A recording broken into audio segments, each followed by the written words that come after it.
Tulevikuehitus on kindlasti andmepõhisem kui täna. Me lähtume rohkem päris andmetest kui oma kõhutundest.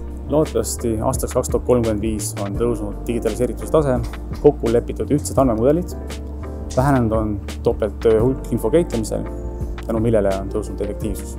Kindlasti muutub tööprotsessi planeerimine, tööde jälgimine ehituse ajal, seda projekteerija, ehitaja, järelevalve kui ka tellija seisukohalt.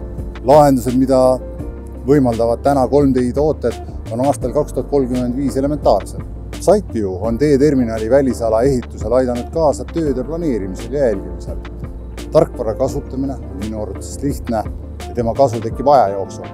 Mida rohkem on erinevaid tööetappe, seda rohkem on ka tarkvara kasuks. Me näeme, et on vaja muutuseid, aga samas kriitiline mass inimesi ei soovi ega oska muutuda.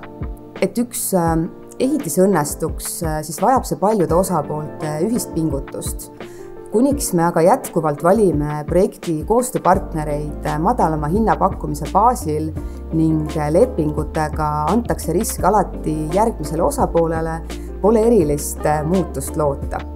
Praegusel hetkel pidurdab ehitussektori arengut eelkõige negatiivne kuvand ühiskonnas ja madal digitaliseerituse tase. Kuna infot liigub palju, siis peaks see info olema üheselt mõistetav ja lihtsasti kasutatav. Samuti võiks rohkem kasutada visuaalseid andmeid, mis annavad kiirelt objektiivse ülevaate ja tagaksid kontrollitavuse. Tahaks öelda, et iga inimene ja iga ettevõte, kes projekti kaasatud on, peab olema motiveeritud saavutama parim lõpptulemus. See tooks soovitud tulemused ja muud ei olekski tarvis. Olles digitaalehituse klastri esimees ja 3D juht, on mul tõeliselt hea meel teha koostööd niisuguste ettevõtetega nagu Nordecon ja Tallinna Sadam.